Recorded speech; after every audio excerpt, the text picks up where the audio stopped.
Que personne ne me dise que la dépense publique est maîtrisée. Aujourd'hui, on voit un énième exemple de pourquoi les subventions, on s'en passe très bien, avec cette petite liste concoctée par Transparence Citoyenne sur X, des subventions les plus... Ils utilisent le mot loufoque, mais là, c'est à un niveau tout autre. La première, 2500 € pour apprendre à câliner des cochons d'Inde. Le Conseil de Paris attribue une subvention pour un projet visant à développer la coopération à travers des stages de médiation par l'animal, où les enfants apprennent à découvrir des cochons d'Inde. Je pense que c'était vraiment un projet vital. Sans ça, la France se serait écroulée. Non mais sérieusement, c'est pas le montant qui choque, c'est tout le reste. C'est très mignon les cochons d'Inde. Regardez comme il est mignon. Mais pourquoi était-il nécessaire d'utiliser l'argent de nos impôts dans un pays endetté jusqu'à la moelle, en déficit jusqu'à la moelle, pour que des gamins puissent caresser des cochons d'Inde? Pardon, pas caresser, câliner. Et bon, là ce sont des subventions de la ville de Paris, une ville qui est aussi endettée comme pas possible, et qui, comme partout ailleurs en France, subit un impôt délirant. J'espère que les Parisiens sont très contents, et que ça les motivera encore plus pour voter pour Madame Hidalgo. Non mais honnêtement, qu'est-ce que c'est que ça? La deuxième, 1500 € pour des cours de gymnastique adaptés pour les seniors LGBTQI+. Nouvelle subvention pour l'association Galipette, qui maintient à un tarif abordable un cours de gymnastique adapté pour les seniors LGBTQ+. Ah, il y a le I qui a sauté entre-temps. Des 11e et 18e arrondissements. Enfin, les Français ont été entendus. Je vais pas passer 5 heures sur chaque truc, sinon on s'en sort pas. La troisième, 3000 € pour des clowns enquêteurs. Je ne savais pas que nos députés s'étaient reconvertis en enquêteurs. Les déambulations de personnages clownesques ont définitivement les faveurs de la mairie de Paris. Bah, ils s'y reconnaissent donc. À Falguière, nous aurons le plaisir de voir sur fond public traîner des clowns enquêteurs pour renforcer le lien social. Ah bah. Ah, c'est vrai que je suis sûr que les 15,4% de pauvres dans le pays seront très contents de voir des clowns déambuler. Presque 10 millions de pauvres. Ils ont intérêt à être très drôles ces clowns pour renforcer le lien social. La quatrième, subvention d'une conférence internationale sur l'amélioration de la santé mentale et le bien-être des activistes LGBTQI francophones en Afrique centrale et de l'Est, bon on n'est même plus en France là on s'en fout, pour soutenir les droits et le bien-être des femmes LGBTQI en Afrique de l'Ouest. Continuez de prélever et de redistribuer, allez-y ça fonctionne au top. Surtout quand la subvention part en Afrique. Je pense que les Parisiens sont contents. Ça c'est de l'argent bien utilisé. Très inquiétant, il n'y a pas le montant cette fois. Cinquième, 5000 € pour une radio qui n'émet qu'en Érythrée. Le Conseil de Paris attribue une subvention à la radio ERENA qui s'oppose au régime en place. Si cette radio indépendante ne démérite pas, elle n'est pas indépendante, elle dépend de subvention du coup. Est-ce aux Parisiens de payer pour une radio qu'ils ne peuvent pas écouter? Non, bah c'est très bien, écoutez. Content que la dette de Paris soit justifiée comme ça. Et évidemment, on ne pouvait pas passer à côté d'une subvention environnementale. Avec la sixième et dernière, 2000 € pour une association d'activistes environnementaux, avec des guillemets. La mairie de Paris attribue une subvention de 2000 € à Action Justice Climat, une association qui promeut un récit autour de la transformation écologique et sociale. Jusque-là, rien à dire. Si, moi j'ai quelque chose à dire. Mais dès qu'on creuse, on se rend compte qu'en réalité, l'écologie est le cadet de leurs soucis. Leur vrai combat, c'est l'antifascisme, la réforme des retraites et la promotion du nouveau Front populaire. Parisiens, voici ce que vous financez. On va s'en écouter une petite partie quand même. C'est bon, j'en ai eu assez. Mais la mairie de Paris qui utilise donc ses subventions pour faire de la propagande? Écoutez, en quelque sorte c'est le problème des Parisiens, mais on sait très bien que ça ne se limite pas qu'à Paris. Ce genre de magnifiques subventions. Oh bah qu'est-ce que ça fait là ça? Mais donc, on rigole, mais l'INSEE a sorti aujourd'hui un rapport sur la pauvreté en France. Un rapport qui dit donc que le taux de pauvreté en 2023 est de 15,4%, quasiment 10 millions de personnes qui vivent en dessous de 1288 € par mois. Donc j'espère que quand je dis que l'État appauvrit les gens, les rend dépendants de leurs allocations, en supprimant leur liberté au passage, que vous ne prenez pas ça à la légère. Nous sommes en train de répartir la ruine. Il n'y a pas assez de richesses créées en France pour être réparties. On arrête les tentatives social-démocrates, qui sont en réalité des politiques purement socialistes. On arrête les politiques de la demande claquée, on grandit, on fout la paix aux gens, on les laisse faire ce qui est dans leur intérêt, s'enrichir, indépendamment de l'État et de ses magnifiques subventions. Parce que tout ça, ça ne fait qu'empirer. Grâce à notre mi-serpillière, mi-contrôleur des impôts préféré, le rendement des obligations italiennes à 5 ans, donc le taux d'intérêt pour un achat d'obligations sur 5 ans, pour l'Italie était à 2,65 et pour la France 2,67. Du jamais vu en 20 ans. Et l'écart se resserre pour les obligations à 10 ans. on prélève à 45% et on s'endette pour ce genre de choses.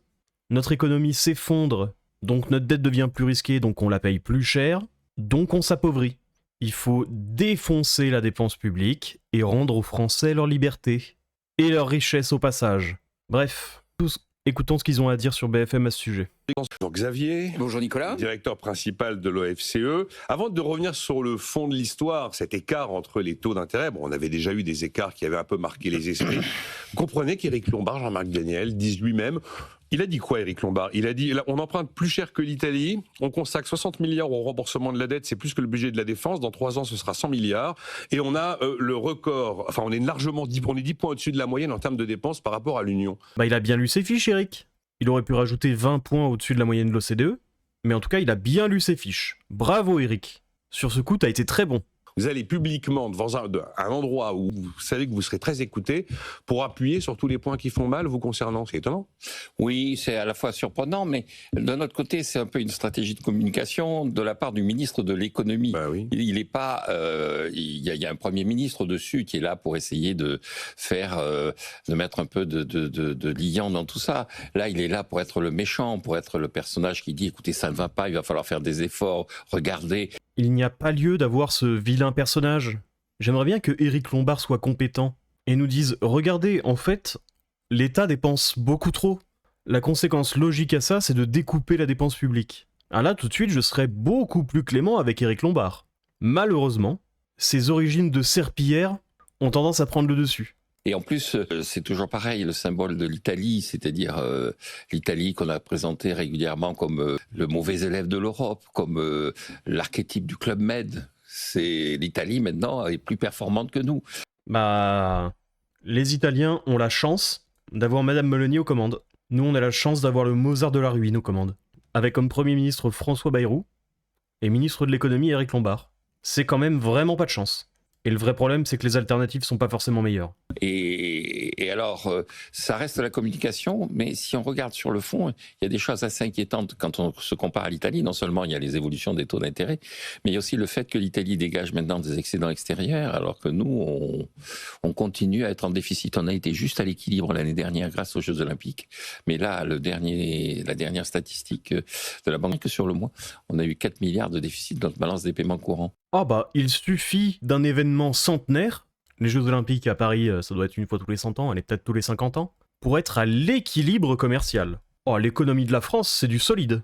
Et même si on étend cette histoire d'équilibre commercial au service, on n'est toujours pas à l'équilibre. C'est vraiment solide, hein. À mon avis, il faut taxer les entreprises encore plus. Ça va régler le problème. On a fait qu'augmenter la taille de l'État pendant 50 ans, encore plus d'État, là ça fonctionnera, évidemment. Or, l'Italie dégage des excédents. Donc, c'est aussi une façon de dire aux Français, il va falloir se ressaisir, réveillez-vous. Mais c'est pas les Français le problème. Correction. Ce sont pas les Français qui travaillent le problème. Le souci, c'est qu'un cinquième de la population doit soutenir le reste. Comment veux-tu que ça fonctionne ? La situation est beaucoup plus grave que ce que vous ne pensez. Il a clairement dit, Éric Lombard, que les entreprises pouvaient dormir tranquilles. Il n'y avait absolument aucune perspective de hausse d'impôts sur les entreprises et que la surtaxe d'impôts sur les sociétés ne serait pas reconduite en 2026. Oui, alors attention, il y a 2 mois, il disait qu'il y aurait absolument pas de hausse d'impôts. Bon, dans un peu plus d'une semaine, on va avoir le plan. Quelque chose me dit qu'il y aura des hausses d'impôts. Celle qui a pris 8 milliards d'euros aux multinationales françaises. Oui, c'est le côté un peu, là aussi, de notre classe politique, le côté caméléon, c'est-à-dire partout où ils sont, ils s'adaptent à l'ambiance générale. Donc, ils sont en face d'entreprises, disent « Rassurez-vous, nous ne toucherons pas aux entreprises ». Devant la presse, quand ils sont devant des journalistes, ils disent « Rassurez-vous, les ménages ne seront pas touchés ». Ah ben, les ménages... Il y a un moment où il va falloir quand même dire, quand on fait un discours alarmiste, il va falloir en tirer les conséquences. Il s'agit. En effet, les politiciens, c'est leur travail même de mentir, hein. Ils ne sont pas là pour le bonheur des Français, ils sont là pour leur argent public. Il ne s'agit pas uniquement de dire ça va mal, il faut aussi dire de temps en temps nous avons les remèdes. On a les remèdes. On va parler de l'année blanche tout à l'heure, puisque c'est l'un des thèmes d'orientation budgétaire. J'en ai déjà parlé de l'année blanche. C'est une solution, mais c'est trop compliqué de faire un plan viable, chiffré en tout cas, en se basant sur une année blanche. budgétaire 2026 qui commence à devenir assez épais et assez crédible. C'est inquiétant, Dorothée Rouzel, l'écart minime entre le 5 ans italien et le 5 ans français. C'est un peu la conjonction de facteurs inquiétants et facteurs moins inquiétants. C'est-à-dire que si en général on regarde plutôt le spread à 10 ans où l'Italie est toujours au-dessus de la France, mais à 15-20 points de base sur la semaine dernière, alors que c'était 70 il y a un an. Qu'est-ce qui s'est passé? Il y a des choses qui ne sont pas très inquiétantes, c'est-à-dire que l'Italie va mieux. Et tant mieux pour l'Italie si elle va mieux. Enfin, une grosse partie de la réduction de cet écart, c'est que la perception de l'Italie par les marchés, elle s'est améliorée. Pourquoi? Parce que il y a eu un rebond économique assez fort en Italie post-Covid, alors qui a été facilité par les fonds européens, évidemment. Quand même, oui, ils ont bénéficié de plusieurs centaines de milliards d'euros. Qui du coup est là, parce que l'Italie baisse son déficit. C'était plus de 7% en 2020. J'espère qu'avec ces milliards d'euros, Madame Meloni a investi dans le câlinage de cochon d'Inde. Et un peu plus sérieusement, ça démontre un peu le problème qu'il y a avec les États stratèges. Si tu as quelqu'un de compétent à la tête de l'État stratège, ça peut très bien se passer. Si tu as quelqu'un d'incompétent à la tête d'un État stratège, on a la France. L'État stratège, au mieux, fait aussi bien que le marché. Allez, peut-être dans de très très très rares cas, si le dirigeant est Dieu, ça peut mieux fonctionner. Mais j'ai infiniment plus confiance en moi pour prendre de bonnes décisions concernant mon avenir qu'en l'État. Si vous avez plus confiance en Éric Lombard pour prendre de bonnes décisions avec votre argent que vous-même, j'ai une très mauvaise nouvelle pour vous. Même constat avec n'importe qui de n'importe quel parti actuellement. C'est juste qu'Éric, c'est un peu la cible facile. C'est un peu notre tête de turc. Regardez comme il est beau. Mais bon, en gros, l'Italie, ça se passe quand même plutôt pas trop mal. La France, ça se passe quand même plutôt très très mal. J'ai pas particulièrement envie de jouer à pile ou face mon avenir économique sur les 5 prochaines années. Tous les 5 ans. Laissez-moi me débrouiller comme un grand, s'il vous plaît. Si la vidéo t'a plu, n'hésite pas à t'abonner, à regarder une autre vidéo, à faire un petit passage sur la chaîne principale, à liker et à commenter.